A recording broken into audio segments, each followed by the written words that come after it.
तपाईहरुलाई सर्वप्रथम त नमस्कार, धन्यवाद। हाम्रो यो कृष्णपुर वडा नम्बर 1 74 सालदेखि अगाडि यहाँ हिट्ने बाटाहरू पनि थिएनन्। एकदमै हिलाम्य बाटाहरू थिए र बाटा खुलेका पनि थिएनन्। एउटा यही बङ्कदेखि दोमिल्लासम्म जाने एक बाटो थियो, त्यो पनि पुरा हिलाम्य बाटोहरू थियो। अहिले हामी निर्वाचित भएर आइसकेपछि यो वडा नम्बर 1 मा धेरै बाटाहरू छुने गरेर हामी रिङ रोडहरू बनाइरहेका छौँ। बनिरहेका छन् रिङ रोडहरू। प्रत्येक गाउँ टोललाई छुने गरेर हामीले बाटो बनाएका छौँ।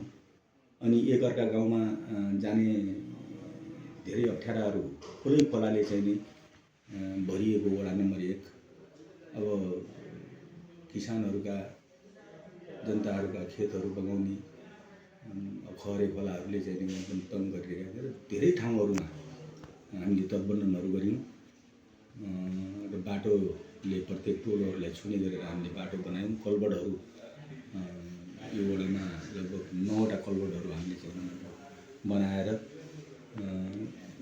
प्रत्येक टोलहरूमा जाने बाटो बनाएका छौँ र बाटाहरू अझै बनाउन धेरै बाँकी छन्।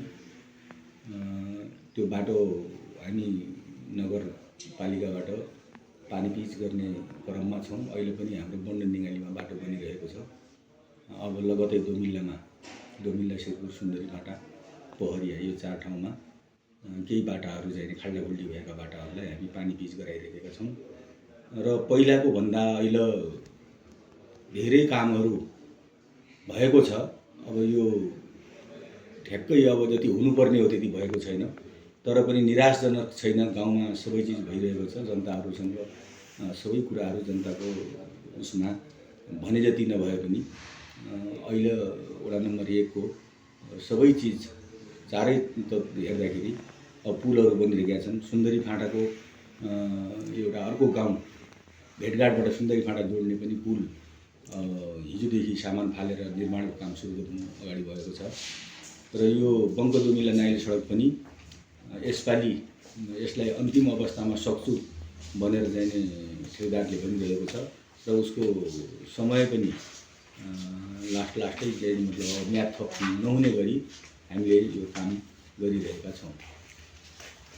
तटबन्धनको कामहरू अहिले महाकाली सिँचाइ तेस्रो पेजले पनि बन्डमा अन्दाजी 2.5 किलोमिटर लामो तटबन्धन बानिएको छ बन्ड खोलामा सिँचाइको अफिसबाट र जनताको तटबन्धनले पनि पोहोर साल हामीले गाउँै पहरियाको गाउँै लैजाने सम्भावना थियो, तर हामीले त्यो 1 करोड रुपैयाँ सङ्घीय अनुदान आएर हामीले तटबन्धनहरू निर्माण गरेका छौँ।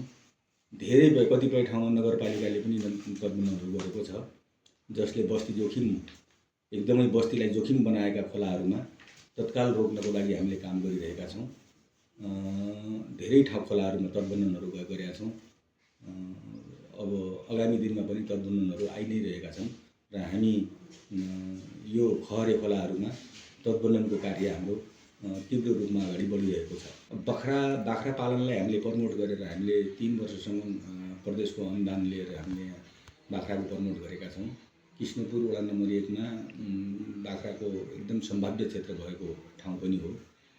त्यसले यहाँका किसानहरू अधिकांश किसानहरू बाख्रा पालन गरेर जीविकोपार्जन गरिरहेका छन्। मल बिउ बिजनको हामीले वडा नम्बर 1 का किसानहरूलाई कमी हुन दिएका छैनौँ। अहिले पनि हामीसँग स्टोक मलहरू युरिया डिएबी मलहरू हाम्रो 3-4 ठाउँमा हामीले डिपो खडा गरेर ती सहकारी संस्थाहरूले समयमै जनताहरूलाई पर्याप्त मात्रामा चाहिने मतलब मलहरू उत्पादन भइरहेको छ। पब्लिक त सन्तुष्ट हुने कुरै आउँदैन, किनभने सन्तुष्ट हुने किसिमको माहौल पनि छैन। अब केही भएन केही पनि गरेन भन्ने मान्छे हेरेसमेन्ट चाहिँ एकदमै भइरहेका छन्, तर उहाँहरूले भने जस्तै त छैन। हुनुपर्ने जुन कुरा हो त्यो नभए पनि सामान्य किसिमको किसानहरूलाई आफ्नो किसिममा ठाउँमा काम गरिरहेका छन्। ठाउँहरू चाहिँ मतलब बनिरहेको छ, यसमा कुनै किसिमको शङ्का छैन।